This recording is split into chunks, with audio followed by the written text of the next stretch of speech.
Ассаламағалейкум ардақты ағайын. Эфирде Жаршы діни ақпарат апталығы. Сіздермен бірге мен Нұрлан Тәшінтегі. Жусан операциясы аясында Сириядағы соғыс алаңынан елге оралған және Русафа операциясы нәтижесінде Ирактағы террорлық аймақтан қайтқан Қазақстан азаматтары бүгін немен айналысып жүр.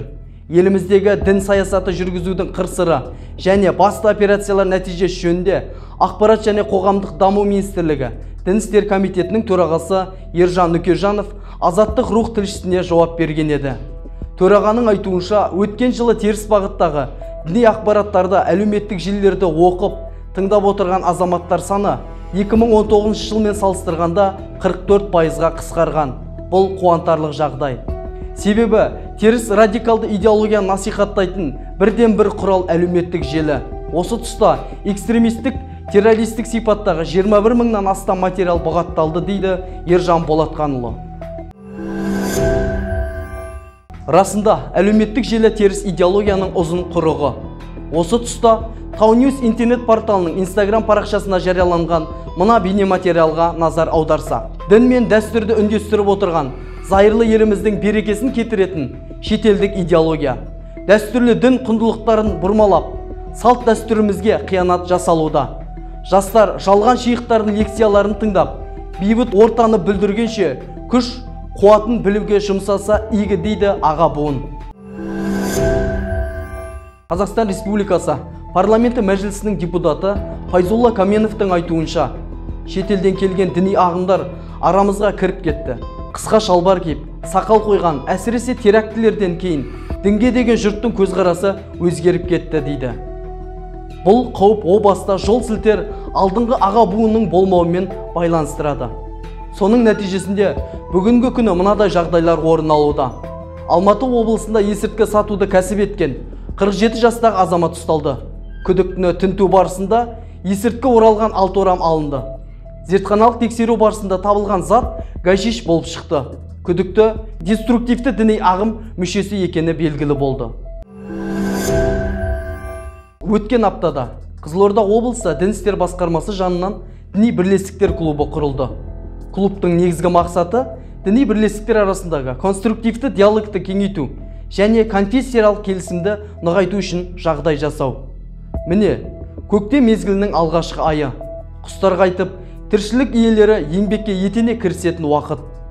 Осы тұста Дін істер басқармасы жанынан құрылған діни бірлестіктер жетекшілер клубы да бірлесе қоғамдық жұмысқа кірісе кетті. Құшағын жая көктем мезгілі де келіп жетті. Күн жылынып, құстар қайтқан құтты мезгілде діни бірлестік клубының жетекшілері де құр отырмады. Республикалық таза қала акциясы аясында тал егу сенбілігіне белсене кірісті.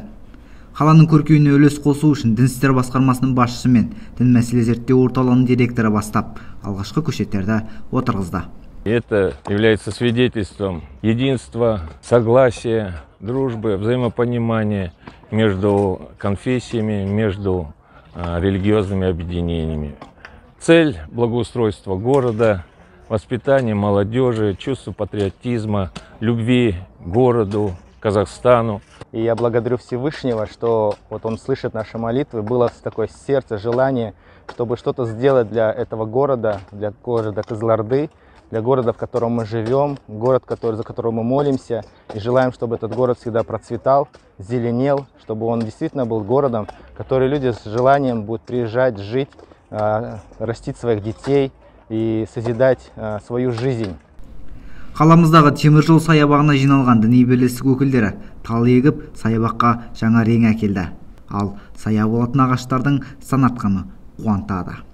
Қазақ атамыз айтады ғой, атадан балаға мал қалғанша тал қалсын дейді. Тал егіп, ертең күні осы талдың ағаштың көлеңкесін ұрпақтарымыз паналап, демалып, алғысын айтып отса, онда біздің ұрпаққа қалдырған үлкен өнегеміз, тәрбиеміз өшпейтіндей. Сондықтан да жастарды осындай іске, жұмысқа баулып, және де осы еңбекке баулып, және ауызбіршілікке баулудағы үлкен бір осындай іс-шаралардың мол болуын біз тілейміз. Бұл қоғамдық шара наурыз айында құрылған діни бірлестік клуб жетекшілерінің алғашқы сенбілігі. Еске сала кетейік, алдағы уақытта түрлі форматта кездесулер, спорттық шаралар ұйымдастырылып тұратын болады. Ал бұл діни бірлестік клуб жетекшілерінің негізгі бағыты. Қасыңда жүрген адамдардың қолдауы болса, ортаға сіңіп кете аласың. Жусанмен оралған репатриант тақырыбында терроризмге қарсы комитеттің сайтына жарияланған мына мақалада Атырау өңірінің тумасы жайлы сөз етіледі. Ол Сирия туралы ақпаратты интернет арқылы көргенмін. Ислам діні шариғат заңдары арқылы іске асатын мемлекет жағынан көрдім деген Ләззаттың тағдыры баяндалған. 2019 жылдың мамыр айында Ләззат баласымен бірге Жусан 2 операциясымен елге оралды. Қарап отырсаңыз, кейіпкердің тағдыры ғаламтордағы түрлі радикалды бейнероликтердің әсер етуінен бұзылған. Өзге елде сұлтан болғанша, өз еліңде ұлтан бол деген мақалдың мәнін сол кезде анық түсіндім дейді радикалды ағымның құрбаны.